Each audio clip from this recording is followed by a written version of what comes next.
또한 오랜 신앙생활에서 지친 그리스도인들이 있습니다. 이들은 내 삶은 예수 믿기 전이나 지금이나 여전히 불행하다. 지금의 삶에 만족하지 못한다.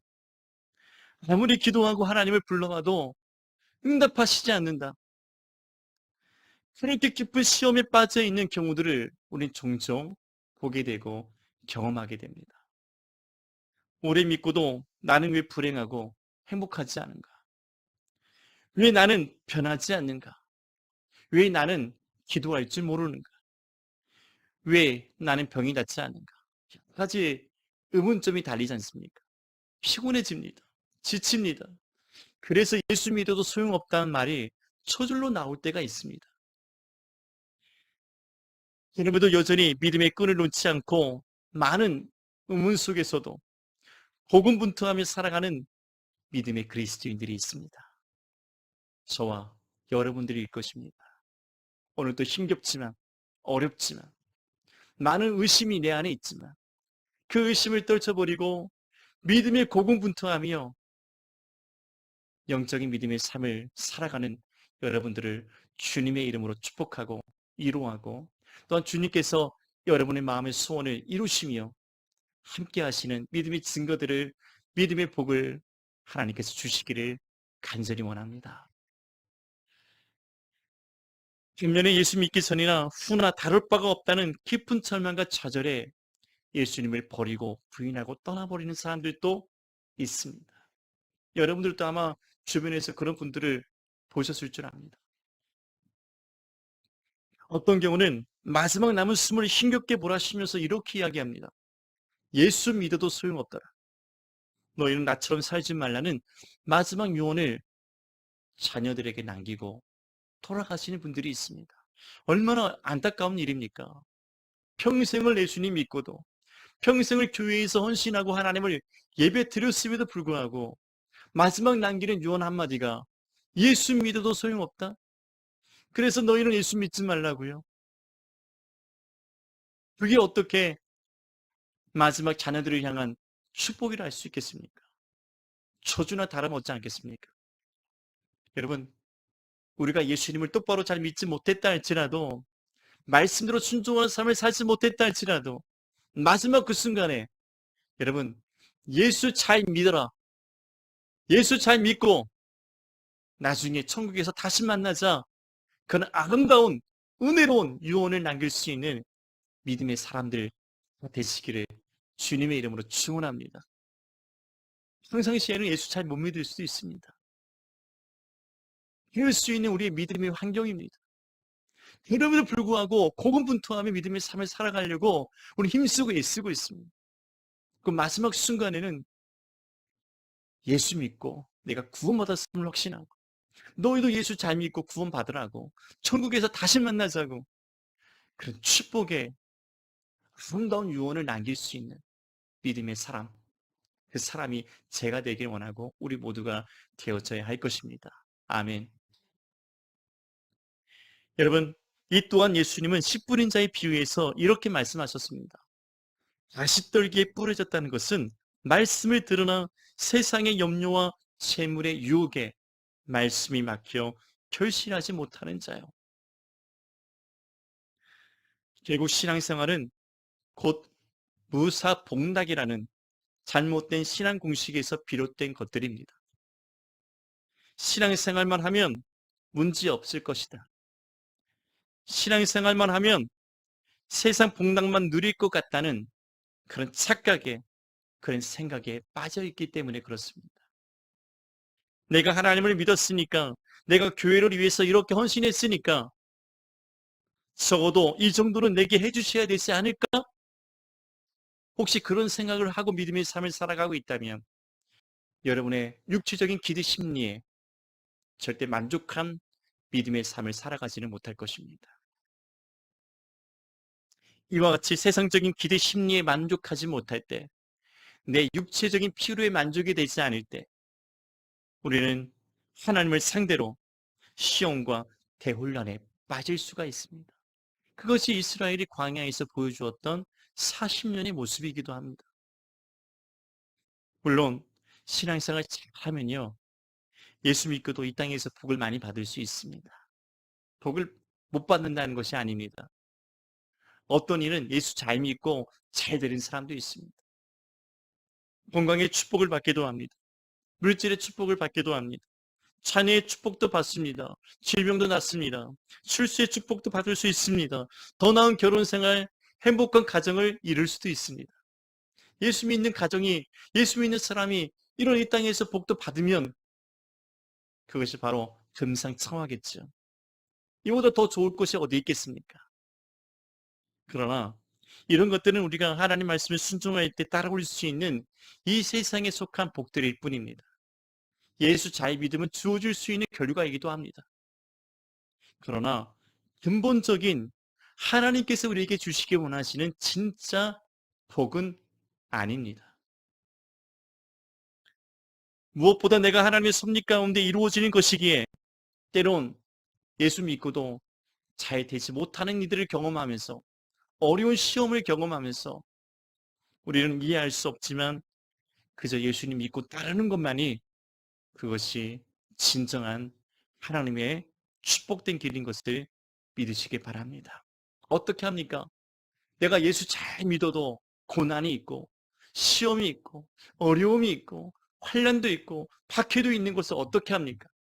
그렇다고 하나님께서 나를 모르신다 하시는 것입니까? 하나님이 나를 버리신 것입니까? 하나님 나를 사랑하지 않는 것입니까? 생각해 보세요. 예수 믿고 순교하는 사람들, 예수 믿고 자신의 목숨을 주님 앞에 드린 사람들은 어떻게 되는 것입니까?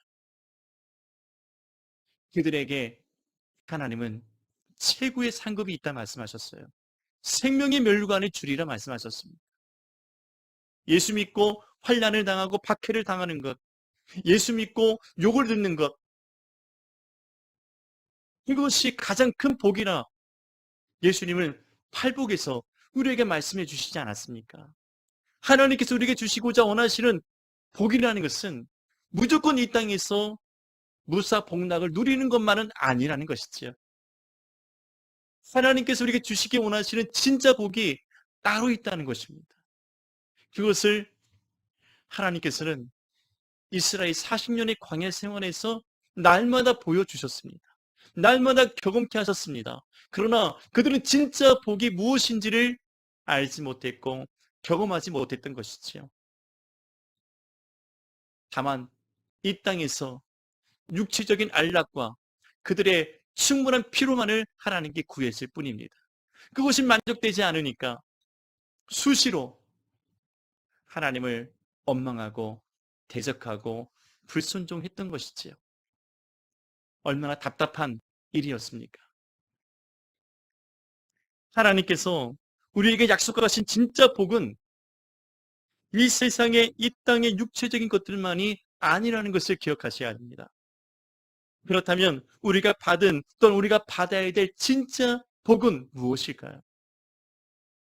그것은 우리의 인생 광야에서 예수 그리스도를 만나는 것입니다. 아멘. 예수님을 만나는 것입니다. 그것이 진짜 우리가 복을 받은 자라 알 수 있습니다. 예수님을 만나고 예수님과 함께 살아가는 삶, 자신을 부인하고 십자가를 지고 예수님을 따라가는 것이 진짜 하나님께서 우리에게 이 땅에서 주시기를 원하시는 복이라는 사실을 우리는 믿으셔야 합니다. 아멘.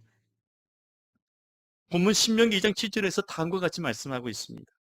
내 하나님 여호와께서 내가 하는 모든 일에 내게 복을 주시고 내가 이 큰 광야에 두루 다님을 알고 내 하나님 여호와께서 이 40년 동안을 너와 함께 하셨으므로 내게 부족함이 없었느니라.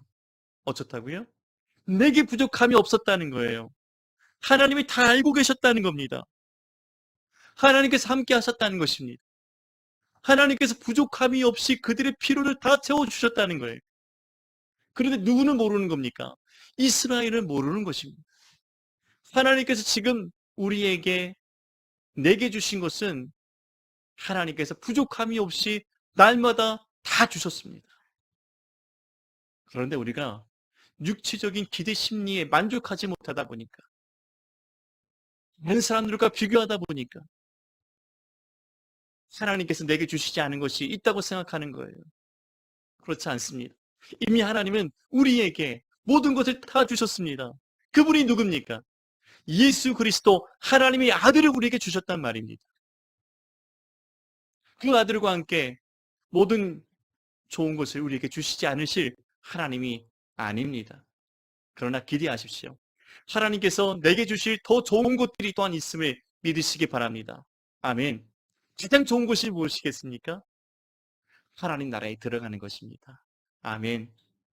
이 땅에서 부자로 살고 예수님 못 만나고 예수님 모르고 예수님 부인하고 지옥 가기보다 이 땅에서 때론 버러지같이 살지라도 노예처럼 살지라도 비천하게 살지라도 가난하게 살지라도 병들게 살지라도 환난을 당하고 박해를 당하면서 내가 비록 주님을 위하여 순교할지라도 내가 받을 최고의 복이 있다. 상급이 있다는 것을 믿는 자가 가장 복된 자인 줄 믿으시기 바랍니다. 여러분과 저는 그런 믿음의 사람들인 것이지요. 이 땅의 것들 비교하면서 이 땅의 것들 너무나 간절히 바라며 살지 마십시오. 그래서 하나님께서 내게 주신 이 모든 것들로 감사하시기 바랍니다. 부족함이 없이 주셨다는 거예요. 부족함이 없이 채워주셨다는 겁니다. 공급해 주셨다는 거예요. 그래서 우리는 감사하고 믿음으로 주님의 길을 따라가는 것이 복이라는 사실을 기억하셔야 될 줄 믿습니다. 여러분, 하나님은 그들에게 필요한 모든 것을 다 주셨습니다. 아침에는 만나로, 때는 고기가 필요하다니까 하나님께서 한 달 동안 입에서 냄새가 날 정도로 메추라기라는 고기를 그들에게 허락하셨어요. 물이 없다 그러니까 하나님께서 반석을 쪼개어서 물을 내어 그들에게 물을 마시게 했습니다. 낮에는 더울까봐 구름 기둥으로 그늘막을 만들어 주셨습니다. 밤에는 추울까봐 불기둥으로 모닥불처럼 따뜻하게 그들을 보호해 주셨습니다. 수많은 적으로부터 수많은 해충과 나쁜 것들로부터 하나님은 그들을 다 보호하셨습니다. 저들을 안전하게 약속의 땅까지 들어갈 수 있도록 인도하시지 않았습니다. 하나님께서 지키지 않으신 것이 어디 있습니까? 하나님께서 주시지 않은 것이 어디 있습니까? 다만 내 육체적으로 만족하지 못했다는 것이죠. 내게 주실 것들이 더 있을 텐데 하나님은 주시지 않았다는 것, 더 좋은 것들로 내게 먹이지 않으셨다는 것. 그러니까 날마다 예급으로 돌아가자고 있었던 것이죠. 그래서 예수님 버리고 세상으로 돌아가는 사람들이 얼마나 많이 있습니다. 세상이 좋다고 다시 떠나버리는, 예수님을 떠나버리는 사람들이 얼마나 많습니까? 예수 믿어도 소용없다고 말하는 사람들이, 그 다른 종교 찾아가는 사람들이 또한 얼마나 많습니까? 우리는 이런 어리석은 자들, 그래서 40년이 광야에 엎드려져 죽는 사람들이 아니라 하나님의 약속의 땅에 모두 들어가는 믿음의 성도들이 다 되시기를 주님의 이름으로 간절히 축원합니다. 아멘. 하나님께서 그들에게 주시기 원했던 진짜 복이 있습니다. 그 진짜 복이 무엇인지 궁금하십니까?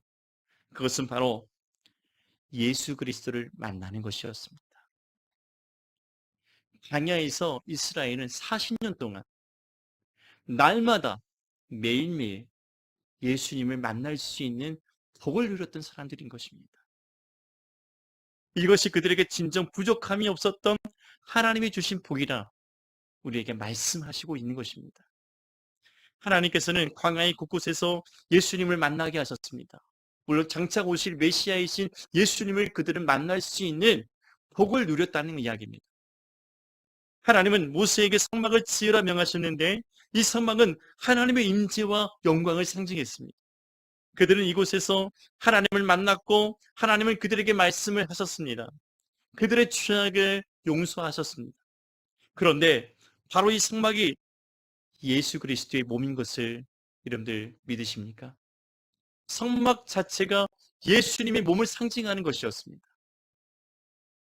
하나님은 그 아들 예수 그리스도를 통해 우리와 만나셨고 말씀하시고 우리의 죄를 다 용서하셨습니다. 그래서 이스라엘은 광야의 성막을 통해서 장차 오실 예수님을 만났고 그 안에서 진정한 죄 용서와 구원을 얻을 수 있었던 것입니다. 이처럼 광야의 성막은 예수님의 몸을 상징하고 오늘날 교회를 상징하는 것이지요. 그들의 성막을 중심으로 모였던 것은 예수 그리스도를 중심으로 모여야 한다는 것을 의미하는 것이었습니다. 지금 우리는 예수 그리스도 안에서 그 중심으로 믿음의 삶을 살아가고 있습니까? 성막 중심의 저들의 광야 생활 40년 같이 예수 그리스도를 중심으로 교회를 중심으로 여러분들 믿음의 삶을 살아가는 것이 진짜 복을 받은 것인 줄 믿으시기 바랍니다. 그래서 어떤 분들은 그런 말씀도 하시더라고요. 교회에 가장 가까운 곳에 사는 것이 복이라. 더 진짜 복은 내 안에 예수님을 모시고 날마다 그 예수님과 함께 동고동락하며 살아가는 것임을 믿으시기 바랍니다. 아멘. 예수님과 함께 사는 것, 그 어디나 하늘나라인 것입니다. 아멘. 물론 교회가 가까우면 더 좋죠. 날마다 새벽기도, 날마다 기도하고 싶을 때, 날마다 하나님 만나고 싶을 때 교회를 찾아갈 수 있습니다. 그럼 더 중요한 것은 내 안에 그 예수님을 모시고 살아가는 것입니다. 아멘. 예수님 중심대로 살아가는 것입니다. 또한 하나님은 광야에서 매일의 양식의 만나를 주셨습니다. 새벽 이슬이 내릴 때 만나를 함께 주심으로 그들은 이 하늘의 양식을 매일 받아 먹었습니다. 40년을 한결같이 만나를 주셨습니다. 그들은 이 만나를 만나고 먹음으로써 살아갈 수 있었습니다. 그런데 이 만나가 누구를 상징하는 줄 아십니까? 예수님을 상징합니다. 예수님은 이 광야의 만나를 자신에게 비유하셨어요. 하늘에서 내려온 살아있는 떡, 생명의 떡이라. 예수님은 이때의 일을 이야기하시면서 자신이 바로 광야의 만나였음을 말씀하셨습니다. 내가 곧 생명의 떡이니라. 너희 조상들은 광야에서 만나를 먹었어도 죽었거니와 이는 하늘에서 내려오는 떡이니 사람으로 하여금 먹고 죽지 아니하게 하는 것이니라. 그때 하나님께서 매일 아침마다 40년 동안 만나를 내려주신 것은 이 땅에 생명의 떡으로 오신 예수님을 날마다 그들이 만날 수 있는 은혜의 기회를 주셨다는 것입니다. 예수님으로 인하여 그들이 살아갈 수 있다는 것, 만나를 먹어야만 그들은 하루를 살아갈 수 있었잖아요. 참 만나가 되시는, 참 생명의 떡이 되시는, 하늘에서 내려온 살아있는 떡이 되시는 예수님을 우리가 만나야만, 예수님과 함께 사는 것이 진짜 복인 것을 매일 아침마다 하나님은 만나를 내려주심으로 저들이 깨닫기를 원하셨던 것입니다. 여러분, 지금 우리는 예수 그리스도와 더불어서 매일 인생의 광야를 살아가고 계십니까? 하나님은 광야 40년을 한결같이 구름기둥과 불기둥으로 광야의 길을 인도하셨습니다. 구름기둥과 불기둥이 가고 서는 것을 따라서 그들은 가고 서기를 해야만 했습니다. 그렇게 살아가야 했습니다. 또한 하나님의 임재를 상징하는 것이 불기둥과 구름기둥이었습니다. 이 또한 예수님을 상징하는 것입니다. 예수님은 자신이 가리켜서 나는 곧 길이요 진리요 생명이라 말씀하셨듯이 그들은 광야에서 길이요 진리요 생명 대신 예수님을 따라 살아갔던 것입니다. 구름기둥이 불기둥이 앞서가면 이스라엘 백성이 따라가는 것이에요. 그래서 약속의 땅에 들어갈 수 있었던 것입니다. 바로 그 구름기둥과 불기둥이 누구를 의미합니까? 예수님을 의미하는 것입니다. 예수님을 따라가는 것만이 하나님의 약속의 땅, 우리가 기업으로 받을 그 하나님의 나라에 들어갈 수 있다는 것을 구름기둥 불기둥으로 날마다 그들에게 밤낮으로 보여주셨던 것, 장차 오실 메시아를 그들에게 보여주셨던 것입니다. 아멘. 여러분은 어떻습니까? 날마다 예수님을 따라가십니까? 밤낮으로 예수님과 함께 살아가고 있습니다. 예수님과 그렇게 살아가는 것이 진짜 복받은 인생인 줄 믿으시기 바랍니다. 아멘. 하나님은 이스라엘이 범죄함으로 광야의 불뱀으로 심판하셨습니다. 그러나 이스라엘이 회개하고 하나님께 부르짖음으로 모세를 통해서 놋뱀을 만들어 상대에 매달아 높이 올리도록 명하셨습니다. 그리고 그 불뱀에게 물린 자마다 놋뱀을 바라볼 때 그가 누구이든지 간에 알아보는 자는 살게 하셨습니다. 모세가 놋뱀을 만들어 장대 위에 다니 뱀에게 물린 자가 놋뱀을 쳐다본 즉 모두 살더라. 아멘. 여러분, 이 놋뱀이 누구를 의미합니까? 광야에 모세가 높이 들려 올렸던 이 놋뱀을, 이 놋뱀이 누구를 상징하는 것입니까? 예수님이 이렇게 말씀하셨어요. 모세가 광야에서 뱀을 든 것 같이 인자도 들려야 하리니 이는 저를 믿는 자마다 영생을 얻게 하려 하심이라. 아멘. 예수님이 놋뱀처럼 십자가에서 못 박혀 죽으심으로 말미암아 그를 믿고 바라보는 자마다 멸망하지 않고 영생을 얻게 하셨다는 것입니다. 그 다음 주신 말씀이 우리가 잘 아는 요한복음 3장 16절의 말씀입니다. 하나님이 세상을 이처럼 사랑하사 독생자를 주셨으니 이는 저를 믿는 자마다 멸망하지 않고 영생을 얻게 하려 하심이니라. 아멘. 아멘. 죄로 급한 이스라엘이 40년의 광야에서 만나고 경험했던 것은 다름 아닌 예수 그리스도였습니다. 그 예수 그리스도를 만나고 예수님과 함께 밤낮으로 먹으며 그들이 지내며 살아갔던 모든 삶이 바로 그들이 받았던 부족함이 없던 진짜 복이었다는 것을 오늘 이 말씀에서 우리는 깨달으시길 바랍니다. 아멘. 출애굽 직전 이스라엘이 문설주와 임방에 발랐던 유월절 어린 양의 피가 무엇입니까? 바로 예수님과 그 죽으심을 의미하지 않았습니까? 예수님의 보혈이 묻은 자마다, 예수님의 보혈로 덮여진 자마다 멸망하지 않고 죽음의 사자가 건너가는 것입니다. 예수님의 보혈만이 우리의 죽을 영혼을 다시 살게 하는 줄 믿으시기 바랍니다. 그들이 홍해를 걷는 것을 두고 바울은 고린도전서 10장에서 이렇게 말씀합니다. 구름과 바다에서 세례를 받은 것이라. 또한 광야의 반석에서 생수를 마시게 한 사건을 두고 바울은 그 반석이 누구냐? 바로 예수 그리스도라 말씀하고 있습니다. 이스라엘의 광야 40년 전체가요, 예수님으로 도배가 되어 있는 거예요. 모든 것이 다 예수님입니다. 예수님으로 그들을 먹이시고 입히시고 살리시고 지켜주시고 치료하시고 인도하시고 구원하셨음을 하나님은 40년의 광야 생활에서 이스라엘 백성에게 그렇게 밤낮으로 보여주셨던 것입니다. 그래서 부족함이 없다. 그래서 너희는 진짜 행복한 사람들이었다. 그래서 너희는 진짜 축복된 자들이라 이야기할 수 있었던 것입니다. 지금 우리가 누굽니까? 진짜 예수의 복을 받은 사람들 맞습니까? 그렇다면 예수님 한 분만으로, 주님 한 분만으로 감사하고 하나님께 영광 돌릴 수 있는 믿음의 사람들 다 되시기를 주님의 이름으로 축원합니다.